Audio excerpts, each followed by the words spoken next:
everyone, and welcome to our Solidarity Reporting workshop called Solidarity Reporting Beyond the quote-unquote Latino vote and the quote-unquote Arab vote. If you're anything like me and my fellow panelists, you have been following not only the news cycle, but a lot of media criticism that has come up since the election that has been, in many cases, scapegoating the two groups that are part of our focus in our title today.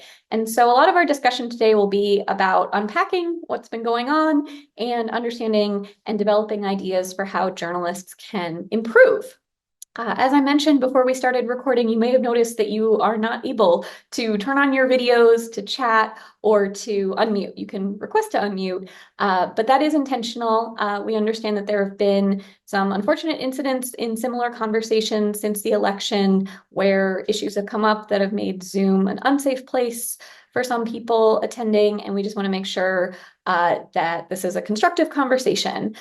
So just a few things to expect. We're gonna open up with, I'll speak, and then Briana will speak, and then Azita will speak, and then we're gonna have time for your questions. Now, you might be wondering, how can you express your questions if not in the chat? And we thought about that. So we have a tiny URL link for you, which I'll drop in the chat, that offers just a short form where you are welcome and encouraged to submit questions.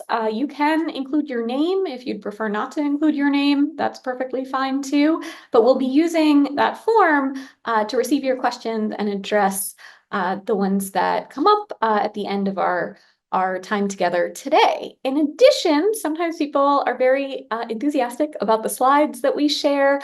Those will also be available. I'll drop another tiny URL link, and we'll have some follow-up materials to you as well. If at any time anything disruptive happens in this Zoom, we do have folks on who are dedicated to supporting that this be a smooth session. So please don't be surprised if you in any way cause a disruption, that you will be immediately removed. We're not doing any kind of warnings or three strikes approach. So we ask that you keep your questions, comments, conduct respectful at all times.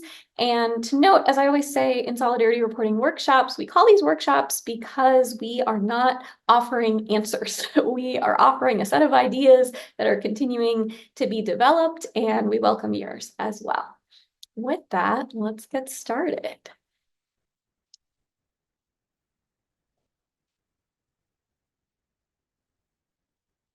All right, Azita and Briana, can you see my screen?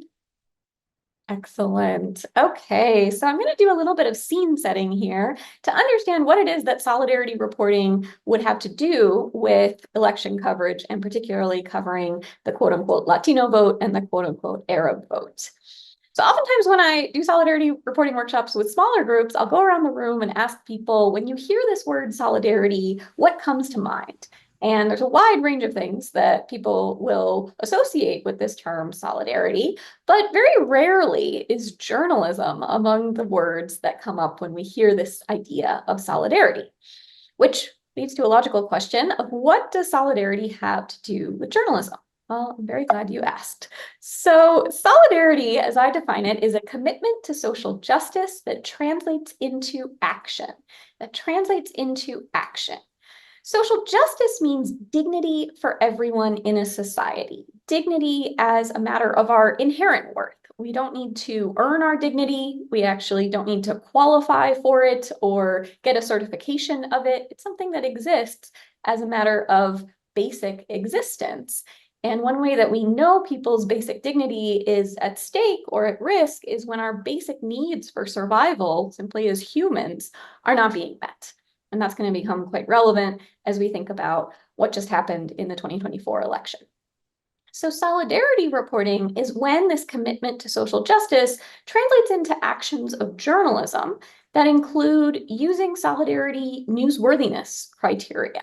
Instead of looking at where elites are discussing matters, we look at where people, communities are coming together to struggle and often to survive together in ways they couldn't alone, even and especially when elite officials are not acknowledging their struggles.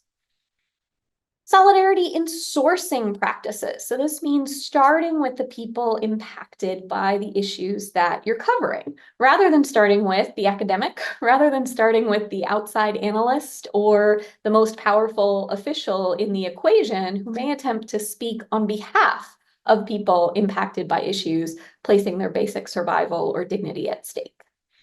And last but not least is solidarity framing. So all too often, even in the year 2024, we still see a tremendous dominance and disproportionate emphasis on news coverage that tries to pluck out one member of a minority group and treat them as one of the good ones, as the model minority, as the spokesperson for an entire diverse and politically ranging demographic group, and ignores the structural considerations, the divergences within that community or group, and tries to treat demographics as destiny. In solidarity framing, instead, the focus is really on what are the shared struggles, and in some cases, what are the struggles that are not shared, right? You're going to hear much more about that, and how these totalizing categories of the Latino vote or the Arab vote really don't do justice to those realities. So when reporting in solidarity, journalists do lots of things, but these are the main ones. First and foremost, they will prioritize people directly impacted by issues placing their basic needs at stake. That means that people are not an afterthought, they're not a sidebar, they're not a one-time feature, they are at the top of their own stories. Second is that journalists will listen to people directly impacted by issues placing their basic needs at stake. I'm sure I'm not alone in this, but I certainly noticed in the weeks leading up to the 2024 election that people directly impacted by issues placing their basic needs at stake, particularly related to cost of living, were expressing that they were either not intending to vote or not enthusiastic about voting. And yet in many cases, these perspectives were either being minimized or treated as if they weren't really going to follow through on those beliefs. Last but not least, when reporting in solidarity, journalists will believe people impacted by issues placing their basic needs at stake. First of all, to believe that their basic needs are at stake, and second of all, to believe what they plan to do about that, right? So rather than having experts, officials, outsiders decide on behalf of a demographic group, this is how this demographic group will surely behave, we instead listen to the people speak for themselves. So in solidarity, in a nutshell, journalists are reporting from the ground up, not from the top down. And that's really the act of solidarity in the sense that journalists don't need to agree with their sources in top-down reporting as well. Journalists are not expected to agree or endorse what sources are saying. But the act of solidarity comes in standing with people to understand what they're going through and to represent it truthfully. So how can journalists know if people's basic needs are truly at stake? You could have groups claiming that their basic needs are at stake, and in fact, they're perfectly fine, even doing better than most people. So the main criteria to think about here is that basic needs are what we need to survive. These are not the nice to haves. These are not things that elevate or rise up, but instead the sheer basics. So here are a couple examples.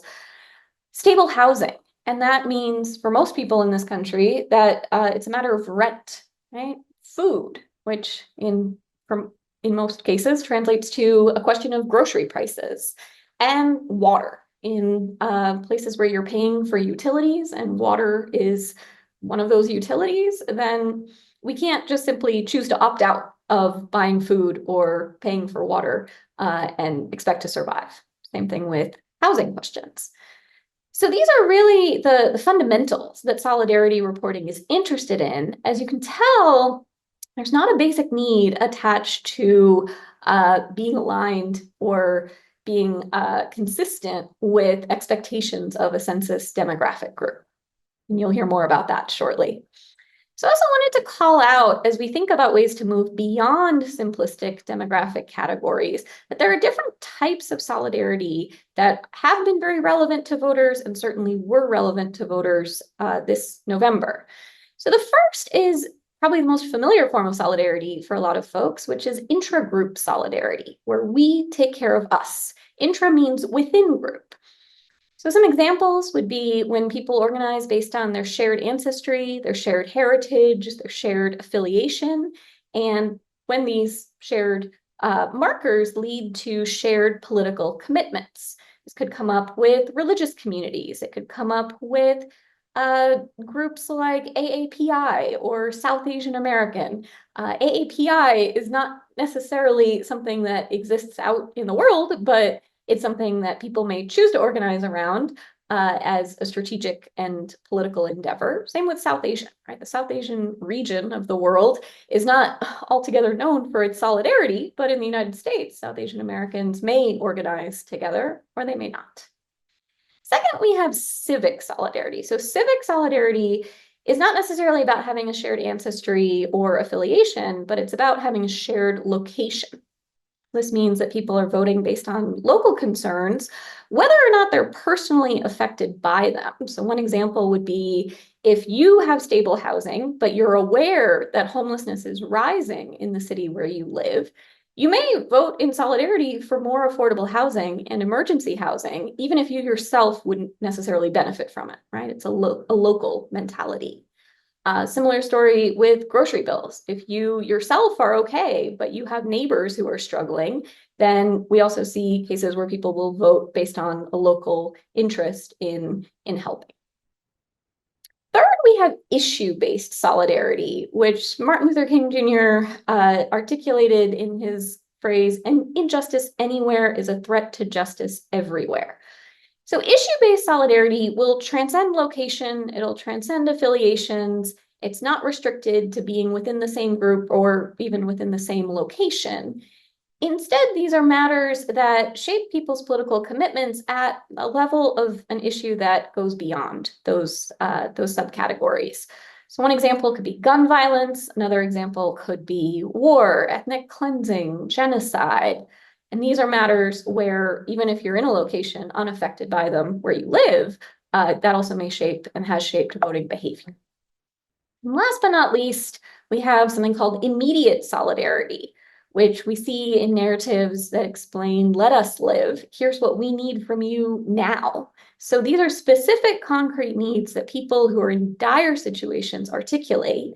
And it may not be a remedy that everybody thinks is going to work or be sustainable in the long run, but it is what people in need are asking for. A great example of this came up a few elections ago in California, where people were asking to be able to park overnight in residential areas where they used to live and could no longer afford to live, but they were living in their cars. At that time, that was not permitted, but their immediate near-term need was for that to be permitted so that they could continue to send their kids to school and keep their jobs nearby. But why not stick to simple racial and ethnic categories in journalism? A category like the Arab vote, a category like the Latino vote seems a lot simpler than grappling with all these different forms of solidarity that may come up. So these are a set of questions that have come up as Briana and Azita and I have been discussing this matter. The first being to ask ourselves, who are those racial and ethnic categories serving? Who benefits from them and who doesn't benefit from treating diverse groups as if they're a monolith? Related to that, we also need to question what stereotypes and, related to that, scapegoating do these categories reinforce and perpetuate when journalists use them? And finally, do standard, quote unquote, standard racial and ethnic categories make it possible for us to be multidimensional voters? Or are we being placed into singular boxes as if those will be perfectly predictive?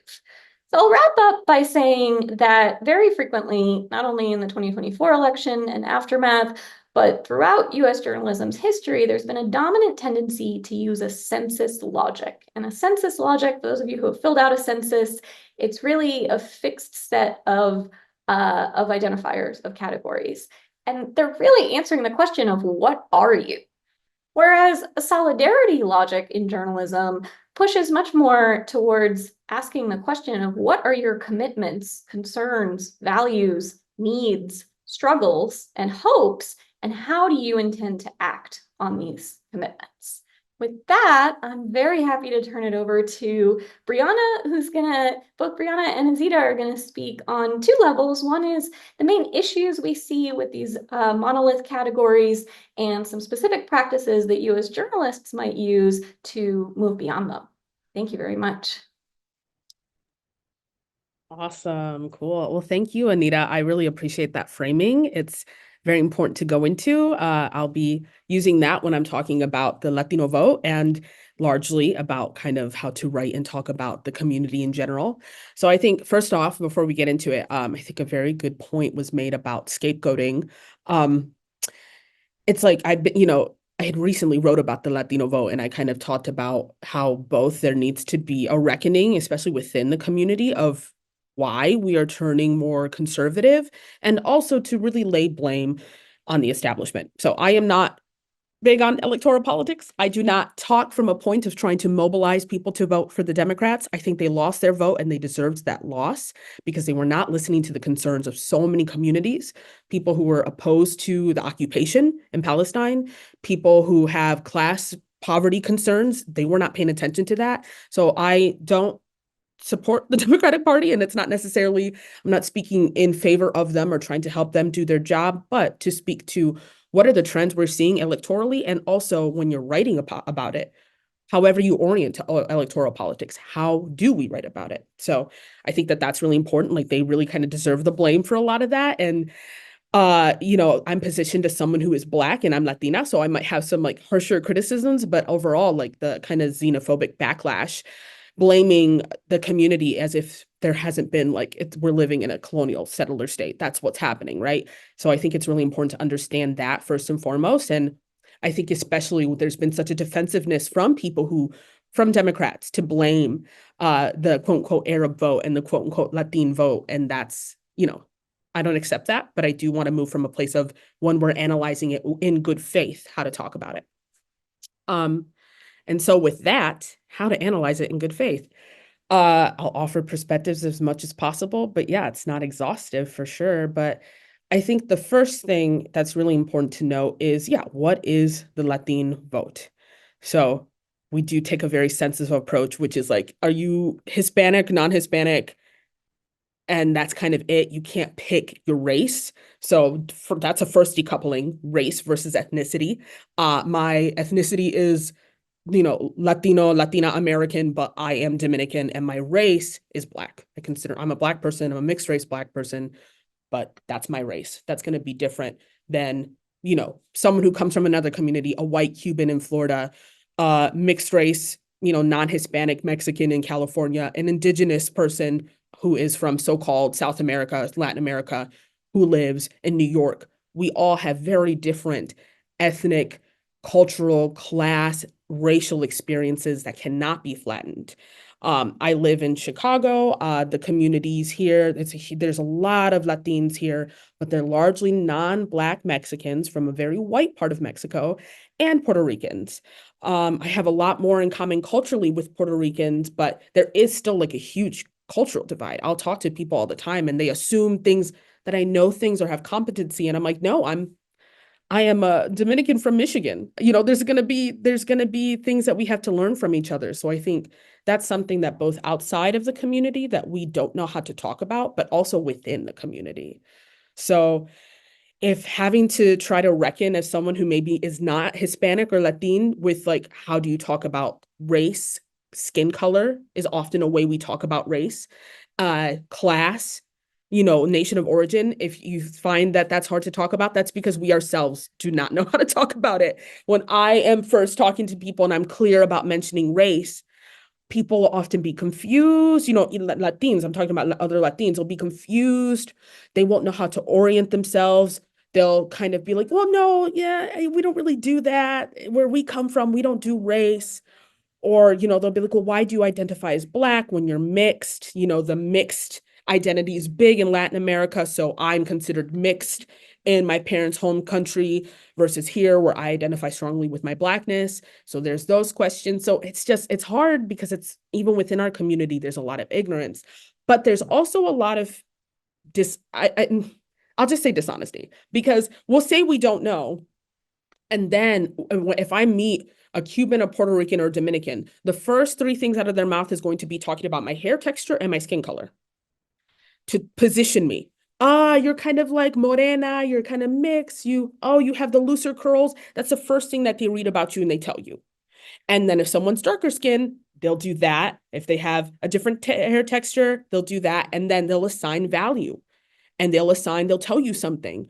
Oh, you're so pretty. It's good. It's a good thing that you're mixed. So the first thing outright when you meet someone, they'll say that, they'll position you, and then they'll tell you, we don't really think about race. That's just me identifying your features. That's not race.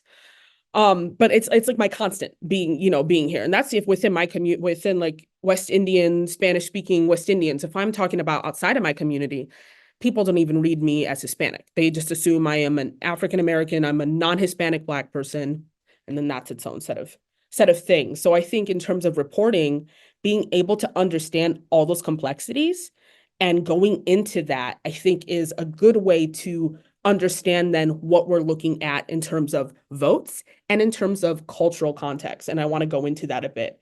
So a big thing that was discussed in terms of why Latinos happened to vote Republican this time around was class concerns, financial concerns. So higher unemployment rates among Hispanic voters.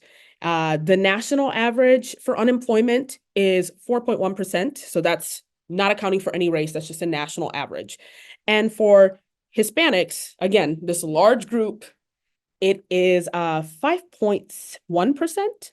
So that was the thing, like, oh, they have high unemployment rates. And it's kind of what we heard in 2016, justifying the Trump vote for white people. That's become the narrative. Like, you guys don't understand, there's class concerns among Latinos. That doesn't really make sense in terms of why they voted Republican, because unemployment rates for African Americans are higher. They're at 5.6%, and they did not turn. We saw more votes coming out from African American men for Republicans, but it didn't turn at such a rate like it did for Hispanic men. Overwhelmingly, they still went blue, and African American women, they never go below the 90%. They don't touch below 90%. And they're even more disenfranchised than anybody else. So, I think when we think about that argument, we have to dig deep into it, because if that's the case, it doesn't make sense, right? And then, like I was saying, if we look into, okay, well, how do people actually, what are their class experiences or their rates of unemployment based on nationality, right? So maybe it's not breaking down race, but it can break down country of origin. So when you do that, Cubans have an unemployment rate that is lower than the national average. It is 3.4%. So they're doing even better than like your average American. Whereas for Dominicans, it is 5.7%. So it's even worse than, it's up there with African Americans. It mirrors more that. So when we break these things down by nation of origin, we see completely different class and unemployment experiences, and that gives us information. We need that information. We can't say that a third generation white Hispanic has the same class and political motivations as a first generation or undocumented Haitian person or Dominican person. And I think that's another thing too, even though Haitians, I say that they have a right to identify with Latinidad or not, it's a colonial label and they have a right to eschew it.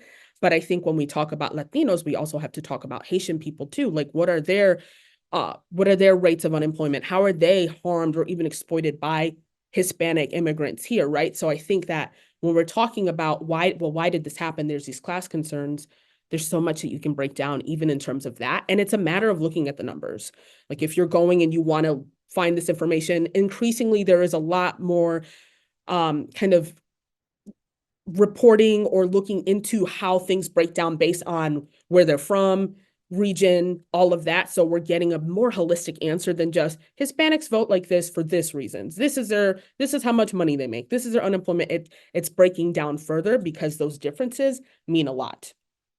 And so, yeah, and I think when we think about reporting, kind of going into those differences and then even going into history when we're kind of framing things is also very important, right? So if you're new to understanding a community, understanding the context of not only that community, but also its context with other communities are really important. So here, I'm in Chicago, like I said, I think the big groups that are pitted against each other in a clearly racialized way is African Americans versus Latinos. And usually they mean like non-Black Hispanic, non-Black Latins. And again, there's kind of an equivocating of experiences and of marginalization. And this is not to denigrate or to dismiss the class experiences and the kind of concerns of marginalization that Latins go through. But again, the disparity is racialized and it's really contingent on anti-Blackness, and we have to be clear about that. So one way that we can kind of look at that is thinking about the 1995 Chicago heat wave, where that really hit communities of color very hard.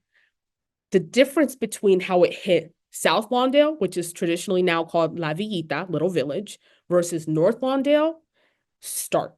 So South Lawndale is mostly non-Black Hispanic immigrants, Latins, and then North Lawndale is African Americans. The mortality rate during this heat wave was 10 times higher in North Lawndale. So we're talking about two different sides of the same, like the north-south of the same little part of the west side of Chicago. It was 10 times more deadly in just the Black side versus the Hispanic side. That's not to say that the Latins on that side were not experiencing their own, kind of experience with kind of systemic failure and discrimination, but to just be clear that there was other safeguards that were able to, that they had access to that made this heat wave less deadly for them. So I think when we're talking about, okay, well, how do different people experience it? We have to be really clear about getting into these stories and these histories and these numbers, and to understand, I think, especially how anti-Blackness, and I mean, anti-Blackness shapes everything, right? It's kind of the basis for how settler society has created itself and defined itself through whiteness, through race and everything, right? So I think that's something that shows through, that's really important to know. Yeah, and I think the last thing I'll say too is, and there's a lot to say. If there's questions, I will read them. I won't answer them later. But thinking about now, that the Republicans have won, Trump has won. There's kind of concerns about, okay, well, what's next? There's kind of a lot of conversations about stuff being kind of like unprecedented. Like, okay, there might be denaturalization laws. We have never seen something like that, but that could be something they put into place. So that being that if you are born to an immigrant, you do not get citizenship, and the fear that it could become retroactive. So even though you have citizenship, they could strip it from you retroactively. People will talk about that like Latinos don't know anything about it. Like, oh, it would be so awful if America did this. The Dominican Republic has done this. In 2014, they took status from every Dominican of Haitian descent who was in the country after 1929. That's 3 generations. They have caused a wave of statelessness that has then introduced, a torrent of structural anti-Black, anti-Haitian violence. This is not something that's new to us. This is not something that we're ignorant to, that we don't know. Oh, I have no idea. When we look at people when they're coming through the border, a lot of times we talk about the US and Mexican border, but we don't talk about the experiences of Haitian, Black, Central American, and South American people coming through the Mexican border or any border, and how specifically the marginalization is increased for Black migrants, Haitian migrants, trans migrants, stuff like that. So I think when we talk about these things and people act like that's not something that we think about, that's not something we do in Latin America, or, it's identity politics, we don't really worry about that. We have better things to worry about. We have class. It's just unfounded in so many ways. And there's so many ways that we could kind of look into this and think about the context and histories too of caste systems, anti-Blackness, race, the Dominican Republic was the first place, so-called Dominican Republic in Haiti was the first place that slaves were brought, and that caste was first created, and we're talking 100 years before America, right? The United States. So there's context and histories of ethno-nationalism, of whiteness, of genocide, of land theft, anti-Blackness, slavery, caste, colorism, all of these things. We come ready, prepared, and we have these mentalities already. We're not just coming here and getting brainwashed by the Republicans. We're not getting brainwashed by evangelicals and by Protestants. I happen to have been raised very fundamentalist Protestant, but and that's becoming a big wave among Latinos, but mostly to Catholic kind of is a big religious, Catholicism is a big religion of the community. So really understanding the context that we come from and that we bring here and how we enact our prejudices and these kind of historic violences against each other, because that's so rooted in our communities. And we're especially seeing it now with not only more Haitian people coming here because of displacement, in part because of denaturalization, and attacks from the Dominican Republic and the United States, but also a lot of Venezuelan immigrants coming in, looking at those disparities and how they're being treated even by Asian immigrants, by Mexican immigrants, or by people who've been here for a few generations, right? Where they consider themselves, I came here the right way. These people didn't, right? I think these are all really important things to get into. So yeah. And as far as like tips for journalism, I know I've spoken a lot, so I'll try to go quickly with that. I think first off I think it was really well said about being rooted in other ways to get your sources. So not just going the traditional route of asking, when I was researching for the piece that I wrote about the Latin vote, I would find good things. So much of it was written by white people, by white Hispanics or by non-Black Hispanics. So it's really important that not only that I wrote it, but that I talked to other Black Latins, and queer ones in particular to tell this story, right? So being really inventive and also resistant, and not just going to the same, a professor, a politician, someone who's the head of a nonprofit, a cop. Like try to do something different when you go to getting these stories. And yeah, digging into it as much as it's like, oh, how do I talk about Latinos? It's like, yeah, it does kind of begin at 1492. Like it is a long story, and we don't all have the time to go that much into it, but as much as you can, actually learning how to understand race and colorism and how we talk about it and how we might misrepresent or think about it or experience it differently. I think being very clear on how to root in that is so important, because else whatever you're gonna talk about, whether you're trying to report in a really good way or whatever, you're not going to be able to actually connect with either the people you're talking to, or to talk more clearly on a subject that's already been written about a lot, but that so many people are missing on. Like there's so many pieces about why Latinos do this and that to the third. So actually getting into why, understanding our historical context, both in Latin America as well as here. I think those are kind of some really good things to think about when writing or reporting on the vote, and just largely about the political bent or concerns of the Latin community. So yeah, and with that, I'll pass it on. I've spoken enough, but yeah, please feel free to add questions. I'll be looking over that, and we'll get to them once we let Azita talk a bit. Thank you so much, Brianna. That was so insightful. And I think the historical component is just so important. I think a lot of what I'm also going to talk about is going to echo a lot of these points that you brought up as well, in terms of how we think and categorize people. So hi, everyone. I'm Zita Hatif. I am a journalism studies professor at Emerson College.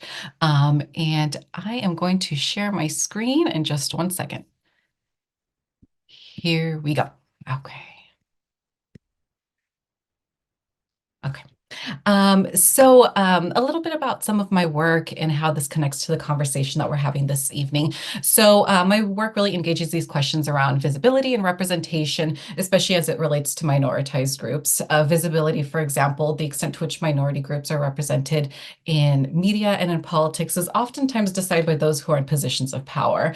But visibility, or this intentional invisibility, can be a strategy that's also employed by minoritized folks. And I'll share exactly what I mean by this a little bit later in our conversation. But when we think about visibility, it helps make groups of people, topics, issues, concerns clearer to a larger group of people. But visibility may not be, and oftentimes is not, representative. And I think this is the case that we are seeing in a lot of the reporting, especially coverage around the so-called Arab vote during the most recent election and coverage of it. And so election coverage of this group, the so-called Arab vote, was a bit more pronounced in this year, right? To be identified as a voting group, we typically see groups that are broken down through race and ethnicity. We see less than a handful of groups at times of white, Black, Asian, Latino, and sometimes we get the other, which encompasses a lot of different groups, right? Increasingly so, we are seeing another group, and this is of Arab voters.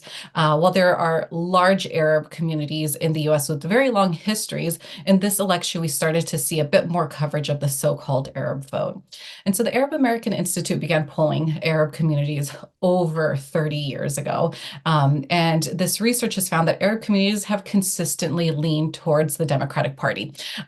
This past year, though, leading up to the election, there was this huge rupture and significant shift, right? President Biden's handling of Israel's war in Gaza has significantly affected how Arab voters went on to vote. The Arab American Institute found that Gaza, and they refer to, this larger issue simply as Gaza, but was the top issue for Arab voters, where 81% of people said that it will affect the way that they vote.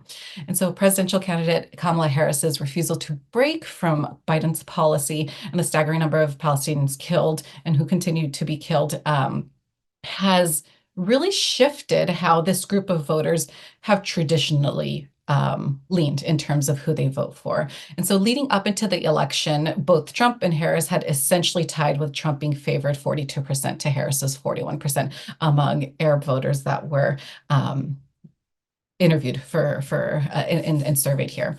And so while there are a lot of different organizations and journalists hoping to provide more insight into this voting group, we see some themes start to emerge in how this group has been represented politically and through coverage. In much of the coverage, we see the Arab vote, the so-called Arab vote, being conflated to mean Michigan voters or Muslim voters or those broadly from the Middle East. And so a group that I study and work very closely with in my work are Afghans and Afghan Americans. And oftentimes we are also lumped incorrectly into this category as well. In many ways, these voting groups reflect the limited ways in which groups are categorized in the US, as Anita had pointed out to us, right? She discusses the limitations of census and categorizations of people. And I want to add on to here how these categories really reinforce those limited ways of knowing, right? And how we think about people, how we simply just break things down into race or shared ancestry in a lot of ways, which we see with census data, of course, that really reinforces whiteness. But there's a lot of research there that can get into a different conversation. Many Middle Eastern people, those who fall into this Arab category, or those from South Central Asia, identify as white or other in this type of data. And so as you can see with these different shifts in categorization, people from the Middle East, right, MENA areas, or from SWANA regions are not represented in this data and haven't ever really been. And technically, although people from these regions of the world are categorized as white, our experiences do not reflect those of a white person living in the US, right? And so we're working within a system of categorization that doesn't offer us much and makes a lot of assumptions about groups too. And so what does this mean for our journalism? What do we miss in our reporting when we reinforce these very limited and hierarchical categories of how we refer to people? When we lack individualized and deep reporting of issues important to people, we end up stereotyping groups and misrepresenting their views. A lot of the news coverage of Arabs suggests that all Arabs vote similarly, right? And this is one of the issues that we see with the reporting that's done based on solely someone's race or ethnicity. In the same way that we would say, an older white man at the diner in New Hampshire doesn't represent all white men. The young Lebanese woman in Dearborn, Michigan is not going to represent all Arab voters. And so there are, of course, important insights that we can gather from these individuals and for the groups that they represent. But if we suggest that all voters vote in this similar way, it's limiting. And so when we think about Gaza, we think about Palestine, it is one of the main issues for Arab voters, but it's not the only one, right? Some voters, as we see with some reporting that's been done, some voters simply prefer Trump as president for other reasons. There's a piece that was done here that I've shared with you all by Hamid Ali Aziz in the New York Times, where he gets to the heart of this question, some of the bigger issues, where he says that Others in the city said the bigger reason for their support was that they believe Mr. Trump was better for the economy. Concerns over incorporating LGBTQ issues in local school curriculums came up among some of those voters as well. And so this type of reporting dives a bit deeper into some of the issues to help us see some of the different cultural, religious views and how that may also shape how people choose to vote. And so when you suggest that Arab voters have only been concerned with what is happening to Palestinians, we miss these other factors that have come up for voters too. Just like immigration is not only a Latino issue or reproductive rights are not only women's issues, that Palestine is not an issue for only Arabs. There are many groups who may not identify as Arab who see the Democratic Party's response with Israel's ongoing killing of Palestinians as the main issue in determining how they vote. And so more nuance looked at these issues specifically, as Anita talked about, which I love, this issue-based solidarity can provide us insight into how people vote, not simply based on just race or ethnic background, but instead on the issues, right? Diving deeper into communities to help understand collective concerns or even identify group fissures. Where do people connect? Where are the disconnections and what can we actually learn from that too? So what can this look like in practice or what can we do? Oftentimes we talk about like stereotypes and how that comes through in our coverage. I mentioned earlier that the so-called Arab vote is oftentimes conflated, but it's also really narrow in how we kind of thought about it in coverage in the past few weeks, right? The Arab vote has almost become synonymous with Arab voter from Dearborn, Michigan, right? Like that's what we see so much. And so our reporting should really go beyond just specific communities, right? We need more info.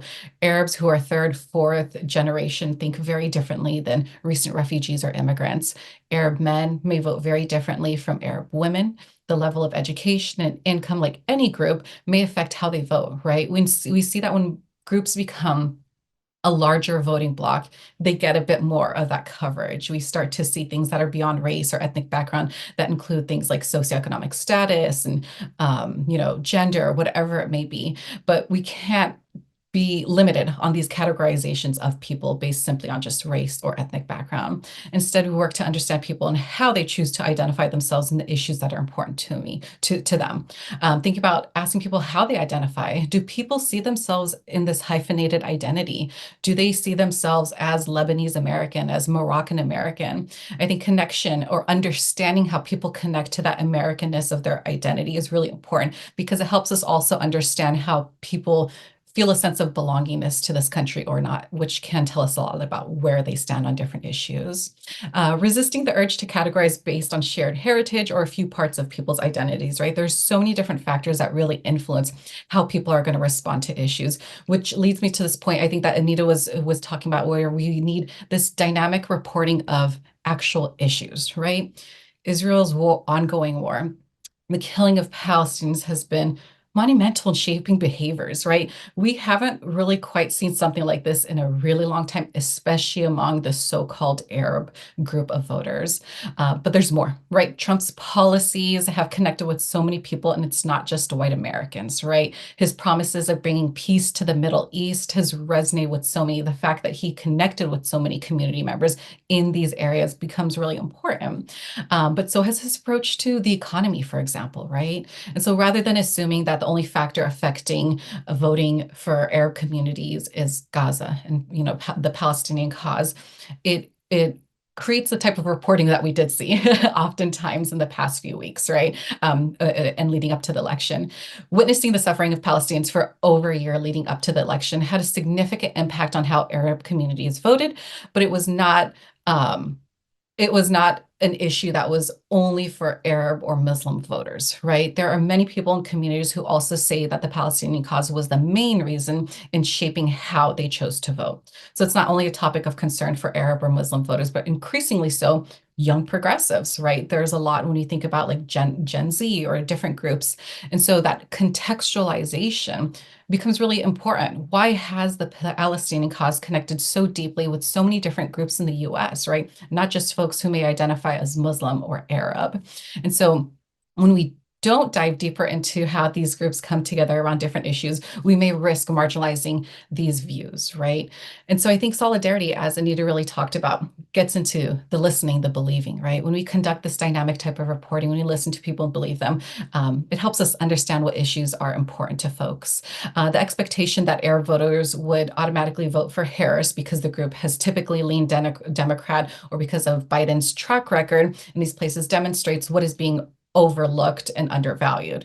And so if we are to better understand how communities vote, in addition to policy coverage, we report on things and understanding, do people feel seen, heard? Do they feel that they're being treated with dignity and respect? And so now I'd like to wrap up by just talking a little bit about a point that I started off with around visibility. Visibility is so important, right? For those in positions of power to determine who's visible in media and in politics, for example, through census data and in news coverage, they may shape how groups are represented and how, in turn, how those groups feel too. And so for those who are oftentimes invisible in media coverage and politics, any type of visibility is cautiously welcomed, right? It's exciting and encouraging to finally see ourselves recognized as a voting bloc or more news coverage around what is taking place in our concerns. But visibility doesn't always translate to dynamic representation. And so when folks do feel invisible or denied access to shape how they are represented, they may challenge those systems the only way they can. And so when people feel unheard and silenced and invisible, they may use that invisibility as an act of resistance and defiance, right? They may utilize invisibility as political power. And so for a lot of folks in the most recent election, not just Arab or Muslim communities, they did not vote or chose to vote in defiance of what was expected of this group.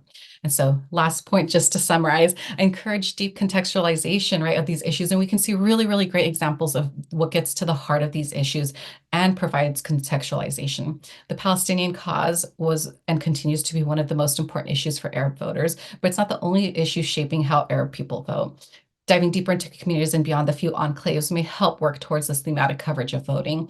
And so we see that not all members of this group vote similarly. And that was, very clear here by this visualization. So when you think about, for example, a young Arab woman, she may vote similarly to an older Jewish man or a middle-aged Black woman. And so understanding how people gather and organize around issues will provide more insight than just race or ethnic-based reporting on issues. Reporting that is able to make these connections, for example, on how views of police brutality may connect to views on war can provide us a lot more insight into how people vote and perhaps what issues are important to them. Thank you so much for this time. I'm going to pass it back over to Anita. Let me stop sharing. Thank you so much, Azita and Briana. I am just overwhelmed, and I'm sure our participants agree. I learned so much from all that you shared. We're just getting started. So we have some excellent questions, and let me ask Briana to start with this first one and then turn it to Azita. And the question is, I understand the need of looking at community in a holistic way, but journalists have to start somewhere. They need a label often. So what are some possible alternatives to the quote Latino vote or quote Arab vote that you would recommend journalists start using as a matter of language choice? Briana, what are your thoughts? For sure. I think Azita really got into a lot of it. It's similar. It's like you do have to just be clear. Like if you are like, oh, Hispanics, what does that mean? Who are you talking about? Try to be as clear. We all have word counts that we have to keep to, but you can be clear, say you're talking about Mexican Americans in Chicago. And then if you can, get into race, discuss race. I think I find it frustrating sometimes when people are like, well, this isn't a thing that's happening. I'm like, I am a Black person in the Latino community, and there's millions of us, and there's many who have experiences with colorism that I don't, that can speak very clearly about their experiences with race. So if you're doing a story, try to get as clear as you can based on ethnicity, class. So if you're, yesterday I was at a Bass Pro Shop and I saw three, young men with MAGA hats there. They were all Latino, but they were in a suburb that the median income is over 100K. So let's talk about that. These are people who have class positions. These are the elites. Just because they're Hispanic does not mean that they're not, right? So when you can do stuff like that by being clear based on other factors like race, skin color, area of origin is a big thing. So again, like the Mexican diaspora community here is largely North Mexican, not exclusively, but largely, and Mexico's huge. So that regional difference between maybe someone from another part of Mexico, it can inform a lot. So, one thing I did in my piece was I said Latin communities, for one. I did not say community, I said communities. And I talked explicitly about race.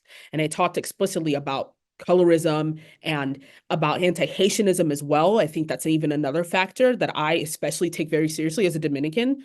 That I can't decouple that. I cannot talk about my race or my Blackness without talking about Haiti. It's very important to me. So just being clear about that, even when we are talking about, like, for example, kind of the anti-Haitian comments that were made about Haitian people eating cats and dogs, the reporting saying that it was anti-immigrant was irresponsible. I think that was very irresponsible. It did not, yes, there's been communities that have been accused of eating animals, this and that, the third, it's not, but to be clear about how where it comes from contextually as an anti-Haitian sentiment, where it comes from in terms of discrimination or in terms of histories of accusing them of voodoo and cannibalism and all of that. The reporting could have been done better. So it's things like that I think it's not just, okay, what are the right words to use, but what are you talking about? If you are telling a good story and you're writing a good story, you will be directed to use the right language to tell the story of that diaspora, of that people, of their very specific experiences, and you will not flatten all Hispanics, Latinos under one bubble. And you'll maybe hopefully push back if you're being asked to do that as much as possible, to be like, no, I actually think there's this story here. Like, let's talk about this disparity that this certain community experiences versus others. So I think that's kind of just being as clear as you can is important.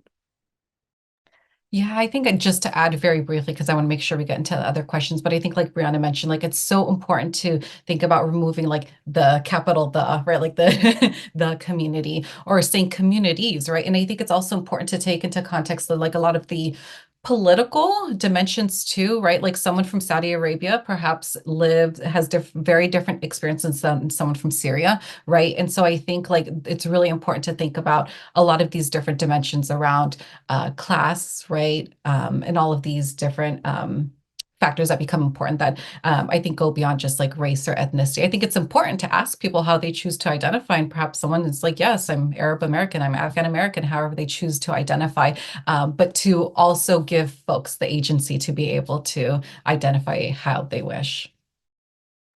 Thank you for that. The person who submitted that question put the at all, so I'll play it too. And to say that, just to synthesize and echo what Brianna and Azita raised, I think there is an importance to specifying the hyphenate, right? So there are strategic reasons that folks may opt to identify with a larger kind of pan group, but there are also specificities that can get lost in that. And I think journalists will show their diligence by getting more specific. I'll say for myself that I was under the impression that I was Indian American until I was told that I should identify as AAPI, which is a fascinating thing to be told by a journalist who is not of either of these groups.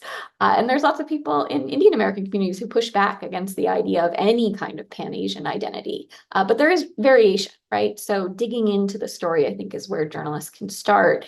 And by doing so, the labels that might be most meaningful will often be matters of solidarity. Those axes in my last slide were intentionally not labeled, but as Azita said, if people are voting based on interests with communities they are not ethnically part of, then that is an important story for journalists to report. And I think journalists are often being boxed into some very limiting language. So to open that up to see not how can voters fit into a predefined set of categories, but what categorizations are voters and likely voters finding themselves driven by. Our next question is a fascinating one. This question is, what areas of coverage do you wish news outlets would explore more? Any topics you wish got more love? I work in journalism and sometimes feel overwhelmed by the responsibility to report on stories about people of color. I'm a person of color myself, but I'm still young in the field, so I'm learning and want to make sure the stories about us are the best they can be. Azita, let's start with you. What is your wish list of Sure. I think, these really hard-hitting issues, things about policies are so incredibly important. But I think it's so critical in journalism that we also cover a lot of joy, which we don't see enough of, of communities who are celebrating their culture, beyond things that have to do with just simply issues, right? I think that it's important to have like the reporting that goes over a lot of these different issues and concerns that communities have. But I think sometimes it may not feel really representative for a community to always see like their coverage that has to do with war or whatever attack it may be, for me. And I think that adds it takes it's a moment to also breathe. I think it helps to be able to see our communities really flourishing and doing really well and enjoy. So I mean, I wish I could see a lot more of that, other than just 9/11 this and terrorist attack or whatever it may be. Yeah, Brianna, how about you? Yeah, I think going into, that specificity. And I would also say even maybe resisting if you feel a lot of responsibility, I think that can be a beautiful thing and also a heavy thing. Like try to buck that where it's like, I am one person telling one story and it's one perspective and it's a value, but it's not exhaustive, right? So trying to resist that, I think could be a great way to let other people also speak and also to relieve you of that pressure. But I think, okay, so I'm really into punk rock. So yeah, like maybe like Arab punks, Black Latino punks. I went to see Tech Beer, which is like a French Moroccan band in New York. And I mean, that was sick. So like and there was like just nothing but other like Arab, Asian, it's a broad term, but like bands fronting them. And it was a great show. Would it look like to have more reporting like that? Like the deeper political stuff, like the serious stuff is very important. I'll never say it isn't, but I agree. Like, what are some of the other stories that show our diversity and our depth? That might also get into the deeper stuff. I don't think there's necessarily an escape from it, but also show our dimensions. I think those are really, and it's also a great way if you have your own niche interests where you're like, yeah, I'm of color, but I'm also have all these interests in things beyond just what my race might be. And so that could be a great way to like tell stories from your community in a unique and new way. Absolutely. I'm going to go rapid fire on combining our next two questions just in the interest of time, and really appreciate everyone for being here and for bringing your questions and attention to this discussion.